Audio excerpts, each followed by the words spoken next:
Hello friend, જય દ્વારકાધીશ, રાધે રાધે। આજે આપણે બનાવશું અલગ જ નાસ્તો। તેના માટે મેં અહીંયા ખાટું દહીં લીધું છે, 1 વાટકી।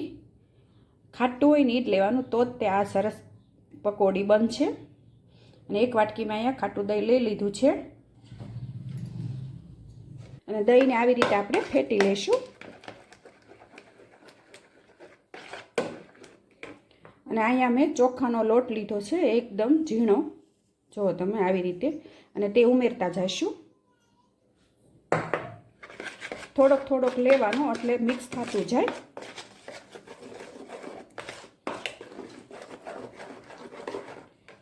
અને પાછો થોડોક ઉમેરી દઈશું।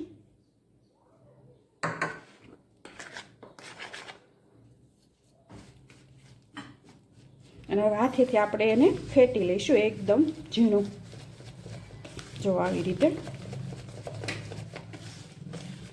તમારે અડધો કપ દહીં લેવાનું અને 1 કપ ચોખાનો લોટ લેવાનો, એટલે આપણી પકોડી સરસ બનશે।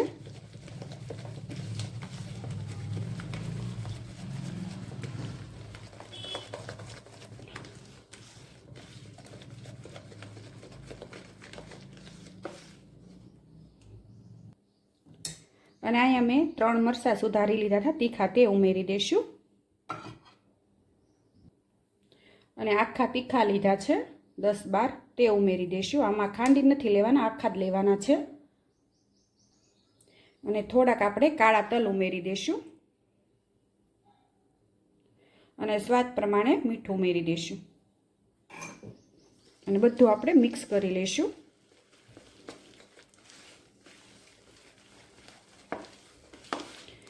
આમાં તમે લસણ પણ ઉમેરી શકો, જો લસણ ખાતા હો તો તમે ખાંડીને પણ લઈ શકો।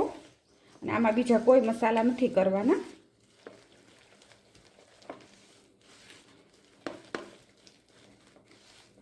અને આવી રીતે તમે એકવાર દહીંવાળી પકોડી બનાવજો, બહુ સરસ લાગશે।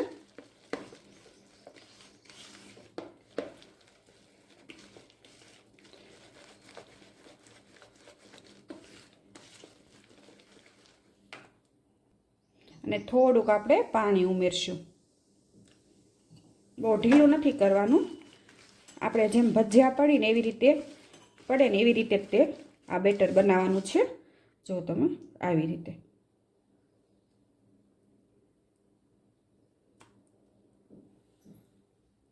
આવી રીતે પડે ને એવી રીતે તે બનાવવાનું છે।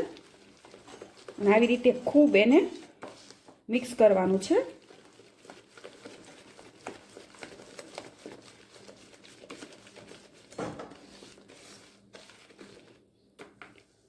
જો તમે એકદમ હલકું થઈ ગયું છે। આમાં કોઈ ચોળા ખારે નથી નાખવાનું।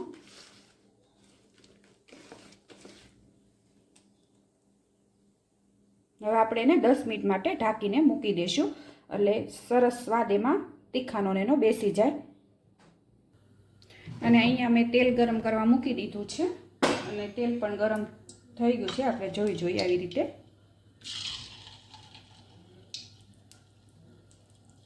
જો સરસ થઈ ગયું છે, જો એને હાથે જ ઉપર વહી આવે છે।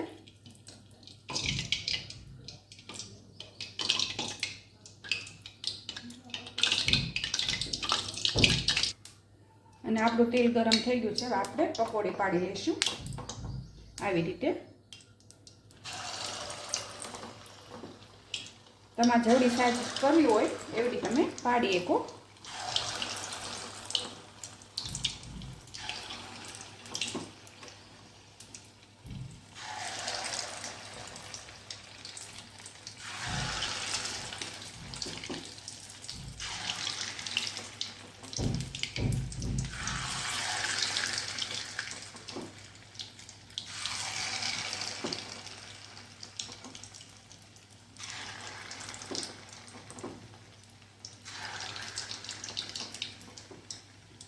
અને ગેસ ધીમો રાખવાનો જ્યારે આપણે આમાં પકોડી ઉમેરતા હોય ત્યારે।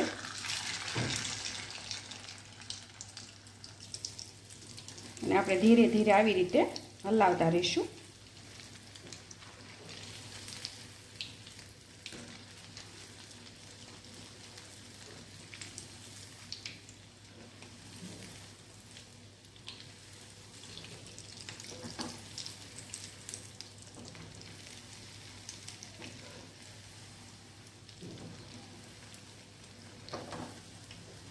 આમાં તમે જો ગળપણ ભાવતો હોય તો તમે સેજ આમાં ખાંડ પણ ઉમેરી શકો, કારણ કે અમને તો એકદમ ખાટા ખાટા જ તે ભાવે છે આ પકોડી. અને ગળપણ માટે આમાં સેજ તમે ખાંડ ઉમેરી શકો.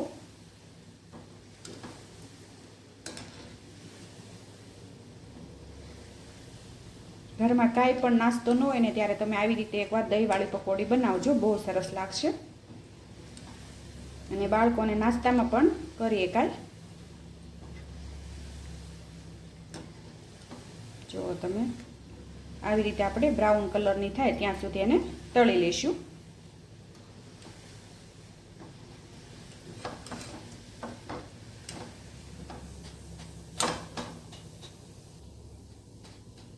જો તમે સરસ બની છે.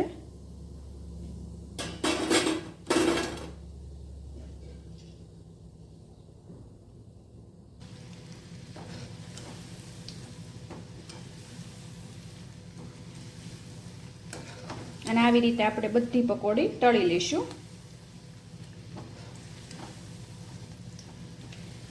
અને આની ઉપર તમે દહીં, પછી આંબલીની ચટણી છે, પછી મરચાંની કોથમરીની ચટણી છે, સેવ અને ઉમેરીને પણ સરસ લાગે એકદમ.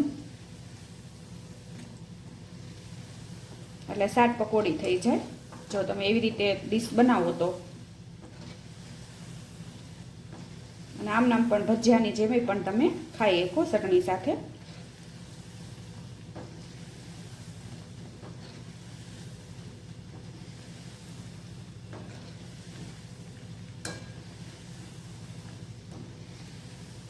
અને આવી રીતે આપણે બધી પકોડી તળી લઈશું.